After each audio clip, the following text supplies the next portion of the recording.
கடவுளின் உருவம் எதுவென மழலை சிரிப்பிலே அறிய வைக்கின்றாய்.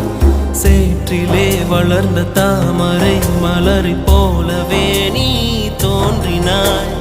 பூமி இது புனிதமில்லை, 1000 அசுத்தங்கள் உள்ளது. தீயிலுமே நீந்தி வர நீ என்று கற்றுக்கொள்ள நல்லது. இந்த உலகம் என்பது துன்பமுள்ள பாதையடா. நீ முட்டி மோதி எழு வழிகள் சொல்லி தரும் கீதையடா.